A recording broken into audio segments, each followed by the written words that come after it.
Hello everyone. Welcome to let's summary world. This is Jyoti Chaudhary. And आज के हमारे इस वीडियो में हम क्लास 7 के supplementary reader and alien hand को कंप्लीट कर लेंगे। लास्ट के 4 चैप्टर्स की समरी हमारी रहती है जो कि हम इस वीडियो में आज कवर कर लेंगे। So let's start it quickly. सबसे पहले आ जाता है हमारा chapter number 7, name is Chandni, written by Zakir Hussain. तो देखते हैं क्या स्टोरी है इस चैप्टर की। Once upon a time there lived an old man in Almora named Abu Khan. Almora एक डिस्ट्रिक्ट है उत्तराखंड में, और जो हमारे मेन कैरेक्टर है उनका नेम है Abu Khan. He was alone, had no family. वो अकेले रहते थे, उनकी कोई फैमिली नहीं थी। तो अपने आप को कंपनी देने के लिए वो गोट्स रखते थे, बकरियां रखते थे एज पेट्स। ही लव देम वेरी मच, और वो अपने पेट से काफी ज्यादा प्यार भी करते थे, उनको बिल्कुल अपने बच्चों की तरह ट्रीट करते थे। प्लस वो उनके नेम भी काफी फनी रखते थे। He took good care of them, fed them well and told them stories. उनका अच्छा ध्यान रखते थे, खिलाते पिलाते थे, इवन उनको कहानियां भी सुनाते थे। उन्होंने कुछ ऐसे नाम अपनी बकरियों के रखे हुए थे जैसे कि कलुआ, चांदनी, इस टाइप के नाम।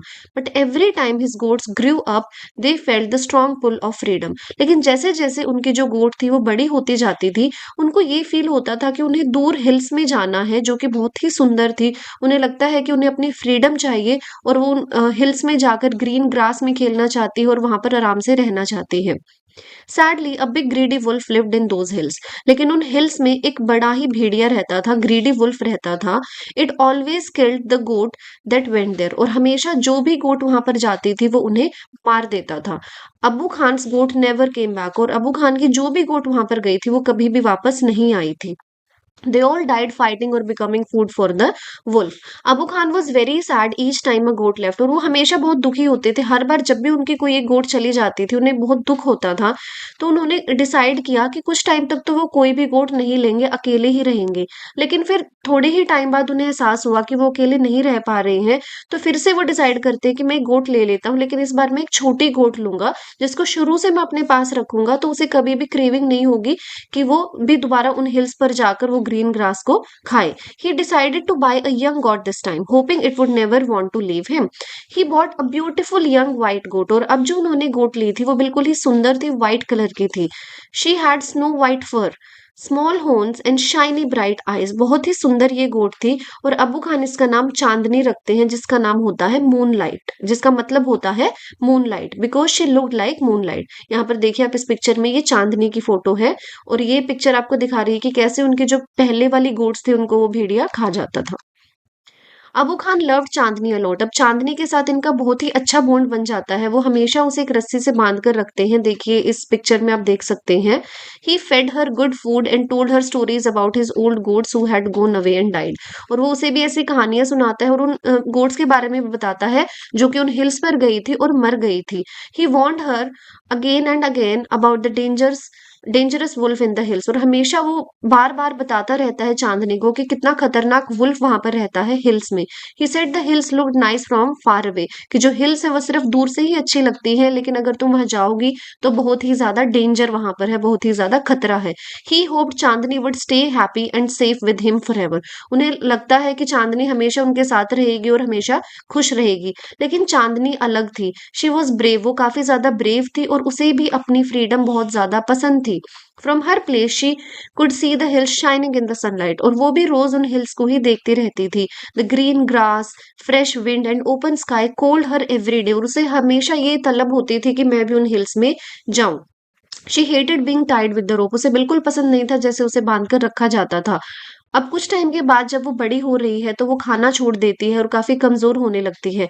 अबू खान को काफी दुख होता है कि चांदनी को क्या हो रहा है, वो पहले तो समझ नहीं पाता है, और वो अब अबू खान की स्टोरीज भी नहीं सुनती है। She only thought about going to the hills to run freely, eat fresh grass and enjoy the open air. One day Chandni told Abu Khan, finally एक दिन चांदनी बता देती है अबू खान को कि वो भी हिल्स में जाना चाहती है। अबू खान डर जाता है इस बात से, और वो उसे बहुत समझाता है कि मैंने कितनी बार तुम्हें बताया है, अपनी बहन कलवा के बारे में सोचो, जो पुरानी जितनी भी गोट्स थी, जो भी वहां गया है वो मर गया है। लेकिन चांदनी बिल्कुल भी उसकी बात नहीं सुनती है, और लास्ट में अबू खान परेशान होकर उसे एक हट में बंद कर देता है। लेकिन उससे एक गलती होती है कि उस हट में एक विंडो होती है जिसे वो बंद करना भूल जाता है, जिसका फायदा उठाकर चांदनी रात को उस विंडो के थ्रू भाग जाती है। आप देख सकते हैं इस पिक्चर में कैसे वो इस विंडो से बाहर जंप कर रही है। Abu Khan woke up and saw she was gone. He felt very sad and cried, thinking the wolf would kill her. अब वो सुबह उठकर जब देखता है कि चांदनी जा चुकी है, उसे बहुत दुख होता है और वो बहुत रोता है कि जो वुल्फ है वो चांदनी को भी अब मार देगा। अब हिल्स पर क्या हो रहा है, Chandni was very happy at first. पहले तो वो बहुत ज्यादा खुश है, वो फ्रीली वहां पर घूमती है, खूब इंजॉय करती है, खेलती है ग्रास में। उसे एक ग्रुप भी मिलता है वाइल्ड गोट्स का, उसे कहते हैं कि तुम हमें ज्वाइन कर लो, लेकिन वो चाहती है कि जो उसकी फ्रीडम है वो अकेले ही उसे एंजॉय करे, वो किसी के साथ बांटना नहीं चाहती है। The wolf was hungry and ready to attack. अब वुल्फ वहां पर आता है रात को और चांदनी को देखता है और उस पर अटैक करने के लिए रेडी है। चांदनी वो स्मॉल बट वेरी ब्रेव। चांदनी छोटी है लेकिन काफी बहादुर है। She did not run away और बेग फॉर मर्सी। वो भागती नहीं है और ना ही दया की भीख मांगती है। Instead she stood straight, looked at the wolf with her shining eyes and said she was not afraid, she wanted to fight for her freedom. और वो लड़ने के लिए तैयार हो जाती है। A big fight started between Chandni and the wolf. उन दोनों के बीच में लड़ाई होने लगती है। चांदनी जो है अपने छोटे छोटे जो उसके हॉर्न्स थे, जो सींग थे, उनका यूज करती है।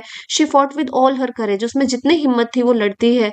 The fight went on for a long time. काफी लंबे समय तक उनकी लड़ाई चलती रहती है, लेकिन लास्ट में जो है चांदनी मर जाती है। They kept talking about who would win. और कुछ वहां पर बर्ड्स थे जो कि ऊपर बैठे हुए देख रहे थे और वो सोच रहे थे कि कौन जीतेगा। चांदनी, जैसा कि मैंने आपको बताया कि वो मर जाती है। She did not die like a weak prisoner, she died like a brave fighter who chose freedom over a safe but tied life. तो वो एक बुज्जिल की तरह नहीं मरती है, बल्कि वो काफी ब्रेवली अपनी जो डेथ है उसको एक्सेप्ट करती है और आखिरी दम तक वो लड़ती है।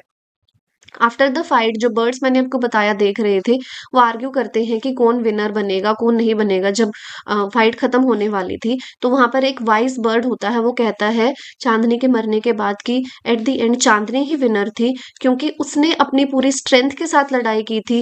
वो इसलिए विनर है क्योंकि वो भागी नहीं, वो जानती थी कि वो मर जाएगी, लेकिन फिर भी उसने बहुत अच्छे से फाइट की थी। और यहाँ पर हमारी ये स्टोरी खत्म हो जाती है और इससे हमें ये मैसेज मिलता है, फ्रीडम इज प्रीशियस, कि जो फ्रीडम है वो काफी ज्यादा इंपॉर्टेंट होती है, प्रीशियस होती है।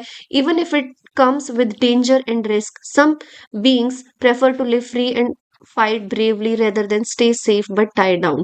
कि माना कि कई बार जो फ्रीडम है वो डेंजरस होती है, लेकिन फिर भी ऐसे लोग होते हैं, ऐसे जानवर होते हैं जो कि अपनी फ्रीडम को ज्यादा पसंद करते हैं। वो मरना पसंद करते हैं लेकिन फ्रीली, बजाय कि बंध के रहने के। It teaches us about the value of liberty, courage and natural desire to be free. ऐसा ही एक चैप्टर हमने हमारी पिछली वीडियो में भी किया था, उसका भी सेम ही मॉरल था। Now, Chapter 8, The Bear Story, written by Alex Monthey. A lady lived alone in an old manor house on the border of a big desert dense forest. अब इसमें एक बेयर की स्टोरी है। एक lady है जो कि रहती है एक जंगल के पास। One day she found a small bear cub in the forest. एक दिन उसे छोटा सा बच्चा मिलता है बेयर का, भालू का, जंगल में। द कब वो स्टार्विंग एंड हाफ डेड। और जो उसकी काफी बुरी हालत होती है और उसे काफी भूख लगी होती है उस भालू के बच्चे को। Feeling sorry for it she bought it home and raised it with the help of her cook. और फिर वो अपने कुक की हेल्प से जो है उस बेबी बेयर को पालती है। अपने घर उठाकर वो उसे ले आती है और बिल्कुल अपने बच्चों की तरह उसे पालती है, और बोतल से जो है उसको वो दूध भी पिलाती है। The bear grew into a big strong and very powerful animal. अब धीरे धीरे जो बेयर है वो भालू उसे तो बड़ा होना ही था, but he was the most friendly and amiable bear anyone had ever seen. लेकिन वो बहुत ही ज्यादा फ्रेंडली और जेंटल बेयर था। उसने कभी किसी को हर्ट नहीं किया। इवन जो उसके आसपास एनिमल्स रहते थे वो उनका भी बहुत अच्छा फ्रेंड था। आप देख सकते हैं इस पिक्चर में कैसे सारे एनिमल्स इस बेयर के साथ खेल रहे हैं। He watch the cattle grazing in the field in a friendly way. अगर वो किसी गाय भैंस को भी देखता था, आराम से वो उन्हें जो है अपना चारा चरने देता था। वो बिल्कुल भी उन्हें डिस्टर्ब नहीं करता था। एक माउंटेन पर पोनीज रहते थे, उनके स्टेबल में भी ये चला जाता था। उन्हें पता था बेयर बहुत अच्छा है, वो भी उसे आने देते थे। डॉग्स उसके साथ काफी अच्छे से खेलते थे। आप देख सकते हैं इस पिक्चर में डॉग से उसके साथ खेल रहे हैं, कभी उसके कान खींचते थे, कभी उसके ऊपर बैठ जाते थे जैसे कि वो कोई पिलो हो। चिल्ड्रन भी जो है उसकी बैक पर चढ़ जाते थे और उसके साथ आराम से खेलते थे। The bear was a vegetarian. और जो बेयर था ये वेजिटेरियन था। वो सिर्फ ब्रेड खाता था, पॉरेज खाता था, वेजिटेबल्स, पोटैटोज, कैबेज, टर्नी, मतलब सब्जियां और ऐसी चीजें, सिर्फ वेजिटेरियन चीजें ही वो खाता था। He was very obedient to the lady. और वो लेडी की हर बात मानता था। He was only chained at night. सिर्फ रात को उसे बांधा जाता था, और एज पनिशमेंट, या फिर उसे तब बांधा जाता था जब उसने कोई गलत काम किया हो। जैसे कि एक बार उसने एप्पल्स खाने के चक्कर में एक बी हाइफ, एक मधुमक्खी के छत्ते को छेड़ दिया था, जिसकी वजह से उसको मधुमक्खियों ने काट लिया था। माउथ और उसकी नोज ब्लीड कर रही थी, तब उसे 2 दिन के लिए चेन से बांधा गया था। Every Sunday the lady went to visit her married sister who lived in a solitary house on the other side of mountain lake.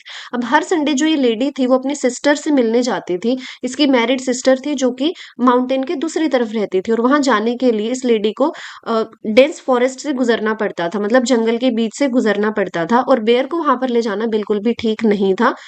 इसीलिए वो उसे चेन कर कर संडेज को घर पर बांध देती थी और उसे कहती थी कि जब मैं वापस आऊंगी तो मैं तुम्हें एक एप्पल दूंगी अगर तुम अच्छे से पूरा दिन बिहेव करोगे। One Sunday the lady chained him as usual and started her walk through the forest. अब एक संडे ऐसा ही होता है कि वो चली जाती है और बेयर को पीछे वो बांध कर चली जाती है। Half way through she heard the cracking of a tree branch behind her on the winding footpath. लेकिन उसे एकदम एहसास होता है जब वो जंगल के बीच में है कि उसके पीछे से कुछ आवाज आ रही है किसी ब्रांच के टूटने की। She look back and was horrified to see the bear coming alone at full speed. और वो जब पीछे मुड़कर देखती है तो बेयर जो है वो पूरी स्पीड में उसके पीछे भागते हुए आ रहा है। Bears look slow but they shuffle much faster than a trotting horse. आपको देखकर लगता होगा जो बेयर्स होते हैं वो काफी स्लो होते हैं, लेकिन ऐसा नहीं है, वो दिखने में ही ऐसे ही उनकी स्पीड काफी ज्यादा होती है। In a minute the bear joined her. एक ही मिनट में जो बेयर है वो उसके पास था, painting and sniffing and took his usual place at her heels dog fashion. और बिल्कुल वो उसके पैरों में आ गया था। The lady was very angry. अब इस लेडी को काफी गुस्सा आता है कि इसने मेरा कहना नहीं माना और ये मेरे पीछे पीछे आ गया है। She was already late for lunch. वो काफी लेट हो चुकी थी, इसलिए वो वापस इसको घर भी नहीं छोड़कर आ सकती थी, इसलिए वो उसे काफी ज्यादा डांटती है और उसे कहती है कि यू आर वेरी नॉटी, कि तुमने मेरे ऑर्डर्स को डिसओबे किया है। She told him in her severest voice to go back at once. और उसे डांट कर कहती है कि तुम अभी के अभी वापस चले जाओ, और उसे डराती है अपने अम्ब्रेला से।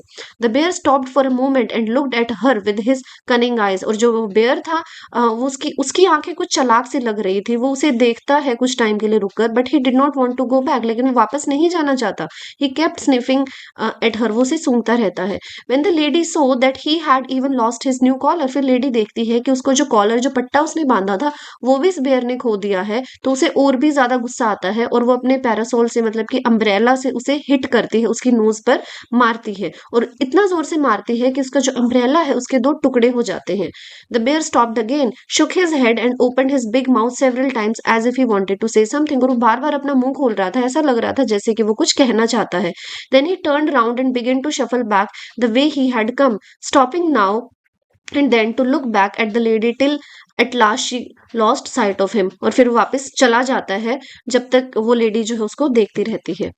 When the lady came home in the evening, जब वो शाम को वापस आती है तो वो बेयर पर काफी ज्यादा गुस्सा है। वो उसको देखती है। The lady was still very angry. She went up to him and began to scold him more severely। और उसे और भी ज्यादा डांटने लगती है। She said he would have to be chained for 2 more days। और वो कहती है कि इसे 2 दिन तक और बांध कर रखेंगे। अपने कुक से कहती है। The old cook who loved the bear as if he had been her own son rushed out from the kitchen very angry। और फिर वो किचन में से भाग कर आती है और कुक, और वो काफी प्यार करती है बेयर से, और वो कहती है कि आप इसे क्यों डांट रही हैं, इसने तो कुछ भी नहीं किया है। He was as good as gold the whole day. वो तो बिल्कुल सोने की तरह अच्छे से बैठा हुआ था, तो आपको तो उसे उसकी तारीफ करनी चाहिए। He has been sitting here quite still on his haunches as meek as an angel looking the whole time towards the gate for you to come back. और ये पूरा दिन सिर्फ आपका ही इंतजार कर रहा था कि आप कब वापस आएंगी। तब इससे हमें क्या पता चलता है, जिस बेयर को ये लेडी डांट रही थी जंगल में, जिसको ये मार रही थी, वो इसका ये पेट बेयर नहीं था, वो एक वाइल्ड बेयर था जो कि इसे खाने के लिए आया था। लेकिन फिर भी ये डरी नहीं, क्योंकि इसे लग रहा था कि इसका पेट बेयर है, तो इसने अपने आप को उससे भी बचा लिया। The story ends with this funny and touching twist. The bear the lady had scolded, threatened and hit with the parasol in the forest was not her pet bear at all। वो नहीं था, it was a wild bear from the forest that had followed her। Her own gentle pet bear had stayed chained in the yard all day waiting patiently and obediently like a good dog। वो तो एक अच्छे dog की तरह जो है बैठकर उसका वेट कर रहा था, इसका जो अपना बेयर था।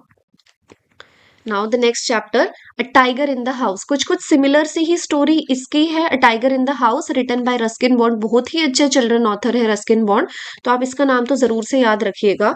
The narrator tells the story about his grandfather and a tiger cub named Timothy. अब इसमें टाइगर की बात होगी। टाइगर का कब है, टाइगर का बच्चा है, और जो नरेटर है स्टोरी का वो एक ग्रैंड सन है, एक पोता है जो कि अपने दादा की कहानी सुना रहा है।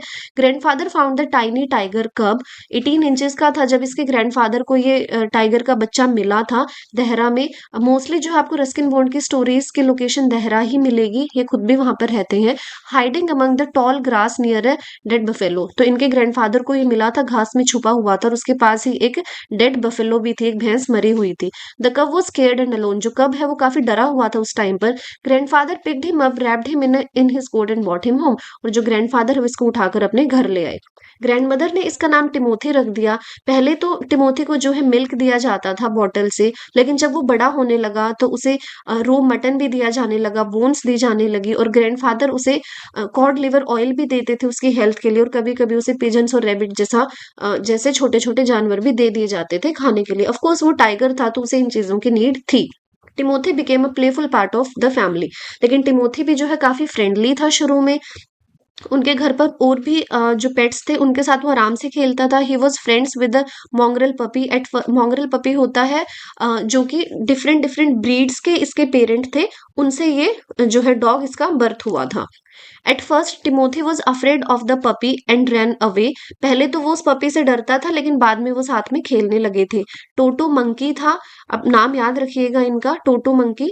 Often tease Timothy by pulling his tail, वो उसकी टेल खींचता था, जो टोटो मंकी था इस पिक्चर में देखिए। और जब टिमोथी को गुस्सा आता था तो भाग के बंदर कर्टेन पे चढ़ जाता था, पर्दे पर चढ़ जाता था। Timothy let the narrator stroke his head and play with him, और नरेटर का भी काफी अच्छा फ्रेंड जो है टिमोथी बन गया था। His favourite place in the house was the drawing room, और जो टिमोथी की फेवरेट प्लेस थी घर में वो था ड्राइंग रूम। ये वहां पर आराम से सोफे पर बैठता था, अगर कोई इसे उठाने की कोशिश करता था तो ये स्नर्लिंग साउंड निकालता था, मतलब कि घुर्राता था कि तुम मुझे यहाँ से क्यों उठाना चाहते हो, गुस्से में। He slept at night in the कुक्स quarter, जो कुक के क्वार्टर्स थे वहां पर ये रात को सोता था, और सुबह जब कुक इसे बाहर निकालता था तो इससे काफी अच्छा फील होता था। अब एक दिन ग्रैंड मदर एकदम से कहती हैं, one of these days we are going to find Timothy sitting on Mahmood's bed. Mahmood जो है कुक का नेम था, तो वो कहते हैं कि एक दिन हमें ना टिमोथी बैठा हुआ मिलेगा महमूद के बेड पर, और महमूद का कोई निशान नहीं मिलेगा सिवाय उसके कपड़े और उसके शूज के। उनके कहने का मतलब था एक न एक दिन जो टिमोथी है वो कुक को खा सकता है। When Timothy was about 6 months old, अभी 6 months का हो गया था और ये काफी चेंज होने लगा था। ही ग्रू लेस फ्रेंडली, अभी इतना फ्रेंडली भी नहीं था, और जब नरेटर इसको वॉक्स पर लेकर जाता था तो ये थोड़ा सा आउट ऑफ कंट्रोल हो जाता था और कोशिश करता था कि वहां से भाग जाए, और जो भी कैट्स या फिर पेट डॉग्स किसी के दिखते थे ये उनके पीछे जाता था, उनका पीछा करने की कोशिश करता था ताकि उन्हें खा सके। At night they heard crackling from the poultry house, और रात को उन्हें क्रैकलिंग की साउंड आती है पोल्ट्री हाउस से, वहां से भी ये जो है मुर्गियों को, बर्ड्स को उठाकर खा जाता था, क्योंकि सुबह इन्हें वरांदा में सिर्फ फेदर्स ही पड़े हुए मिलते थे। अब ग्रैंडफादर डिसाइड करते हैं कि टिमोथी को घर पर रखना अब सेफ नहीं है, इसीलिए इसे जू में छोड़ना पड़ेगा। तो वो फर्स्ट क्लास के कंपार्टमेंट का रिजर्वेशन करते हैं ट्रेन में, ताकि कोई और उन्हें डिस्टर्ब ना करे, उनके कंपार्टमेंट में कोई और ना हो, और वो हैप्पीली जो है जू अथॉरिटीज को दे आते हैं। हैप्पीली तो नहीं देते हैं, इवन हैप्पी तो जू अथॉरिटीज होती हैं कि उन्हें एक वेल सिविलाइज्ड टाइगर जो है गिफ्ट के रूप में मिल रहा है। Now several months later grandfather visited the zoo to see Timothy. अब वो जू लखनऊ में होता है ये जू, और ग्रैंडफादर कुछ महीनों बाद जो है जाते हैं वहां किसी काम से, तो वो सोचते हैं कि क्यों ना मैं टिमोथी से भी मिलकर आऊं।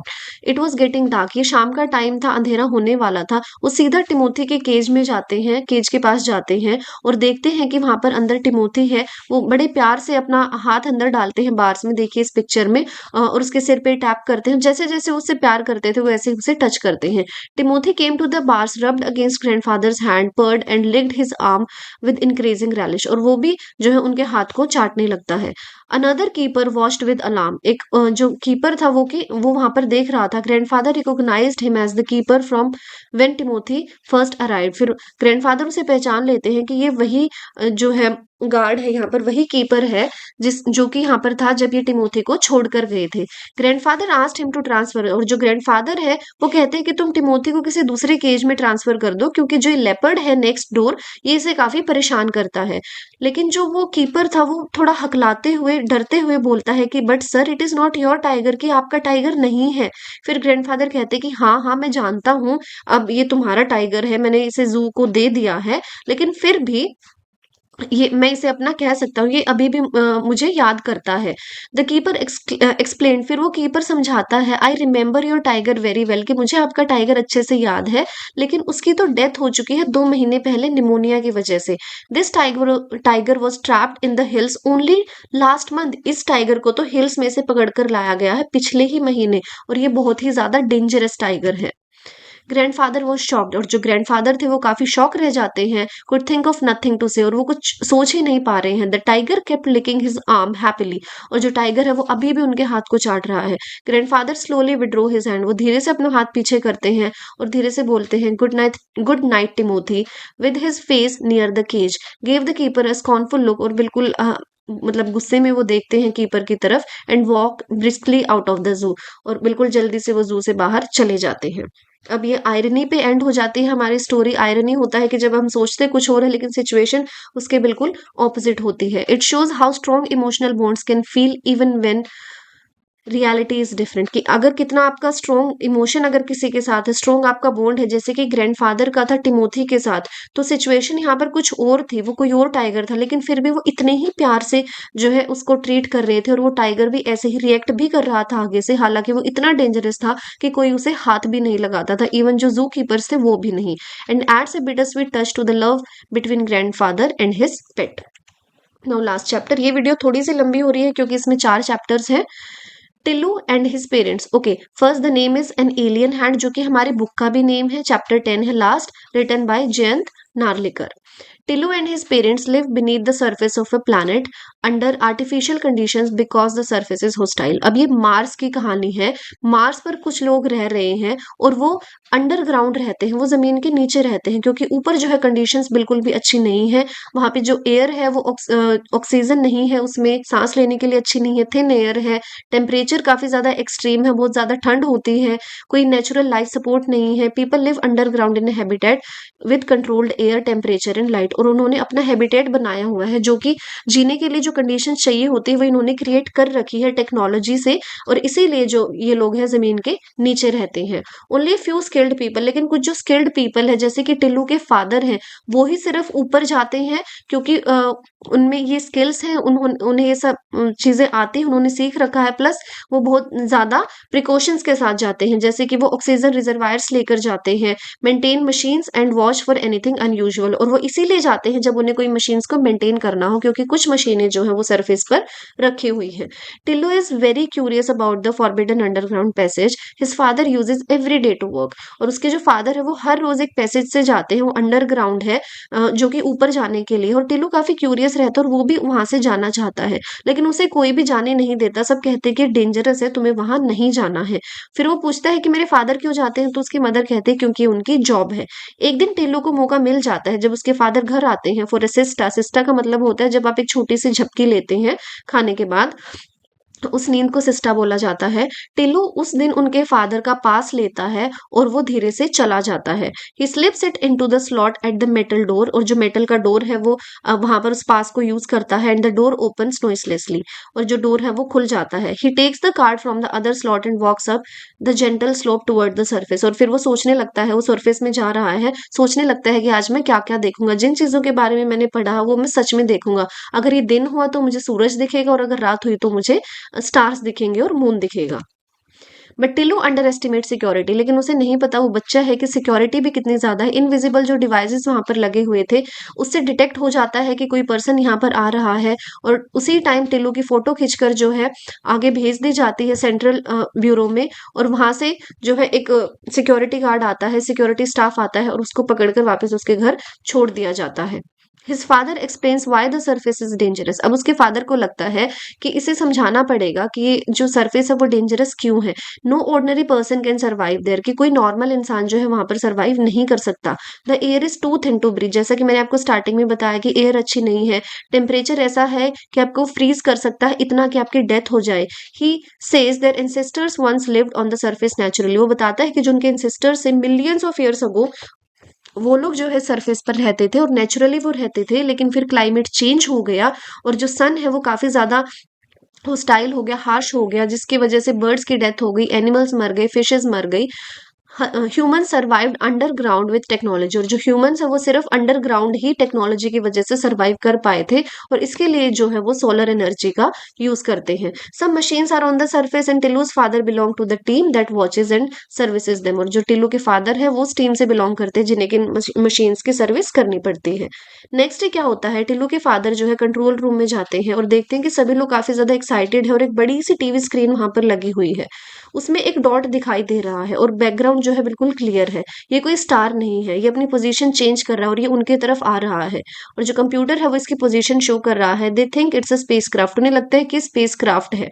तो टिल्लू के फादर पूछते हैं क्या इसके अंदर कोई लिविंग बीइंग है, कोई मैन है, लेकिन जो सुपरवाइजर्स है वो कहते हैं कि नहीं, इसके अंदर सिर्फ इंस्ट्रूमेंट्स है। In the central bureau conference room, अब वहां पर कॉन्फ्रेंस रूम में क्या होता है, जो प्रेसिडेंट है वो about to make a statement, वो एक इंपॉर्टेंट स्टेटमेंट देने वाले थे। Two spacecraft are approaching, दो स्पेस क्राफ्ट आ रहे हैं। वन ऑर्बिटिंग देयर प्लैनेट, एक तो उनके प्लैनेट की ऑर्बिटिंग कर रहा है, चक्कर काट रहा है। द अदर फार अवे, और जो दूसरा है वो दूर है, from the neighbouring planet earth, और ये दोनों ही जो है अर्थ से आ रहे हैं। They decided not to react, वो डिसाइड करते कि वो रिएक्ट नहीं करेंगे। पूछा जाता है कुछ इंपॉर्टेंट लोगों से, नंबर वन से पूछा जाता है कि हमें क्या करना चाहिए, जो कि चार्ज ऑफ डिफेंस है। वो कहते हैं कि हमें नहीं पता कि हम इन्हें डिस्ट्रॉय कर पाएंगे या नहीं, हमें नहीं पता इनमें कितनी पावर है। तो वो कुछ ऐसा ऐसा सा आंसर करते हैं। They can make them in operative in space if needed, कि उनका जो ऑपरेशन वो उसको वहीं पर खत्म कर सकते हैं स्पेस में अगर जरूरत पड़ी तो। बट रिपोर्ट से these craft do not contain living beings, लेकिन इनके अंदर कोई ह्यूमंस तो है ही नहीं। नंबर टू जो है साइंटिस्ट, एक नंबर थ्री भी थे, सोशोलॉजिस्ट थे, वो दोनों ही एग्री कर कर कहते हैं कि हमें बिल्कुल भी इंटरफेयर नहीं करना चाहिए, बिल्कुल ऑब्जर्व करना चाहिए, पैसिव ऑब्जर्वेशन होनी चाहिए। As they don't know the sender's power, क्योंकि उन्हें नहीं पता कि जो सेंडर है वो कितना पावरफुल है। जो प्रेसिडेंट है वो इसी चीज के साथ जाते हैं कि हम कोई इंटरफेरेंस नहीं करेंगे। Before the president speaks his phone ring, उनका फोन बजता है। ही lessons and announces the first space craft has landed, जो पहला स्पेस क्राफ्ट है उसने लैंड कर लिया है मार्स की जमीन पर। Tillu is now allowed in the control room, Tillu के लिए तो बहुत ही अच्छा दिन था, बिल्कुल रेड लेटर डे था कि वो अलाउड था कंट्रोल रूम में आने के लिए। उसके फादर उसे वहां पर ले आते और वहां पर देखकर काफी ज्यादा एक्साइटेड है सारी चीजें। लेकिन यहाँ पर टिल्लू क्या करता है, इस father says they can only observe not interfere, वो उसे पहले बताते हैं कि हम सिर्फ ऑब्जर्व करेंगे, हम कोई इंटरफेरेंस नहीं करेंगे। लेकिन टिल्लू यहाँ पर एक गलती करेगा, उसे कुछ मूवमेंट फील होती है। वो देखता है कि एक मैकेनिकल हैंड, एक रोबोटिक आर्म है, emerges from the spacecraft, Ben touches the soil, कि एक हाथ जो स्पेसक्राफ्ट में से निकला और उनकी सोइल को टच करने वाला है। टिल्लू को तभी बहुत सारे बटन दिखते हैं और आउट ऑफ एक्साइटमेंट वो जो है एक रेड बटन को प्रेस कर देता है। टिल्लू जैसे ही उसे प्रेस करता है उसके फादर नोटिस कर लेते हैं और वो फटाफट से उसको वापस उसकी पोजीशन में रीस्टोर करते हैं। लेकिन जो डैमेज होना था वो इस बटन को प्रेस होने की वजह से अब हो चुका है। The mechanical hand stops working, क्योंकि इनके पास ये पावर थे कि जो वो स्पेसक्राफ्ट आ रहे हैं उनको वो रोक सकते हैं किसी भी टाइम। तो जो मैकेनिकल हैंड था वो रेड बटन प्रेस होने की वजह से वहीं पर रुक जाता है। At a NASA press conference on Earth, Earth पर अब एक नासा प्रेस कॉन्फ्रेंस होती है। साइंटिस्ट बताते हैं कि जो वाइकिंग मिशन है, ये रियल जो वाइकिंग मिशन हुआ था उसी से रिलेटेड ये चैप्टर है, वहीं से इसका जो कंसेप्ट, इसकी स्टोरी उठाई गई है। उसमें बताते हैं कि जो वाइकिंग मिशन है वो स्मूथली जा रहा था, लेकिन कुछ मैकेनिकल जो हैंड था वो डग करने ही वाला था मार्शियन सोइल को, मतलब वो सिर्फ सॉइल के सैंपल लेने के लिए यहाँ पर आए थे मार्स पर। उसमें कुछ माल फंक्शनिंग हो गई है, कुछ प्रॉब्लम आ गई है, लेकिन वो उसे ठीक कर लेंगे। लेटर अनदर प्रेस रिलीज, और फिर से एक प्रेस कॉन्फ्रेंस होती है अर्थ पर, जिसमें कि वो बताते हैं कि उन्होंने बिल्कुल अच्छे से सॉइल सैंपल्स जो है कलेक्ट कर लिए हैं, क्योंकि उसके फादर ने उस बटन को रिस्टोर कर दिया था जो कि टिल्लू ने प्रेस किया था। Soon they will know if there is life on Mars, और फिर उन्हें पता चल जाएगा कि मार्स पर लाइफ है या नहीं है। But the Viking mission found no sign of life on the Mars, लेकिन जो वाइकिंग मिशन था उससे ये पता चला कि मार्स पर कोई भी लाइफ पॉसिबल नहीं है। और यहाँ पर हमारी स्टोरी खत्म हो जाती है। Tillu's people think the space craft is alien, जो वो लोग थे मार्स पर उन्हें लगता है कि जो स्पेस क्राफ्ट है वो एलियन था जो कि अर्थ से आया था। And they hide their existence, और वो अपने आप को छुपा कर रखते हैं। Tillu's alien hand the press of the button causes the temporary malfunction in the Viking lander's robotic arm from Earth view, और अर्थ के पॉइंट ऑफ व्यू से क्या है, no life is found on Earth, की Mars पर जो है कोई भी लाइफ नहीं है। It shows how two worlds, की दो वर्ल्ड है, एक तो अर्थ है और एक मार्स है, ऑलमोस्ट मीट बट मिसअंडरस्टूड, कि वो मिलने ही वाले थे लेकिन मिसअंडरस्टैंडिंग की वजह से उनके अंदर डिस्टेंस है, टेक्नोलॉजी और सीक्रेसी भी है।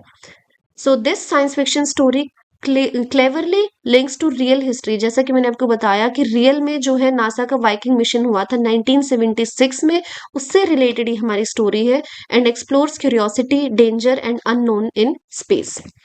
तो यहाँ हमारी an alien hand supplementary reader class 7 की कंप्लीट हो जाती है। आई होप आपको सारे चैप्टर्स इजीली समझ आ जाएंगे। हार्डली आपको 1 घंटा देना है और आपकी पूरी बुक की जो है समरीज आपको याद भी हो जाएंगी और आपको काफ़ी ज़्यादा हेल्प होगी आपके एग्जाम में। अगर कोई भी क्वेश्चन किसी भी चैप्टर से रिलेटेड आता है, आप इजीली कवर कर पाएंगे। So please like, share and subscribe the channel and wait for the next videos. I will complete all the NCERT books. I will provide you summary for all the chapters till our grade 12. Thank you very much. Keep watching.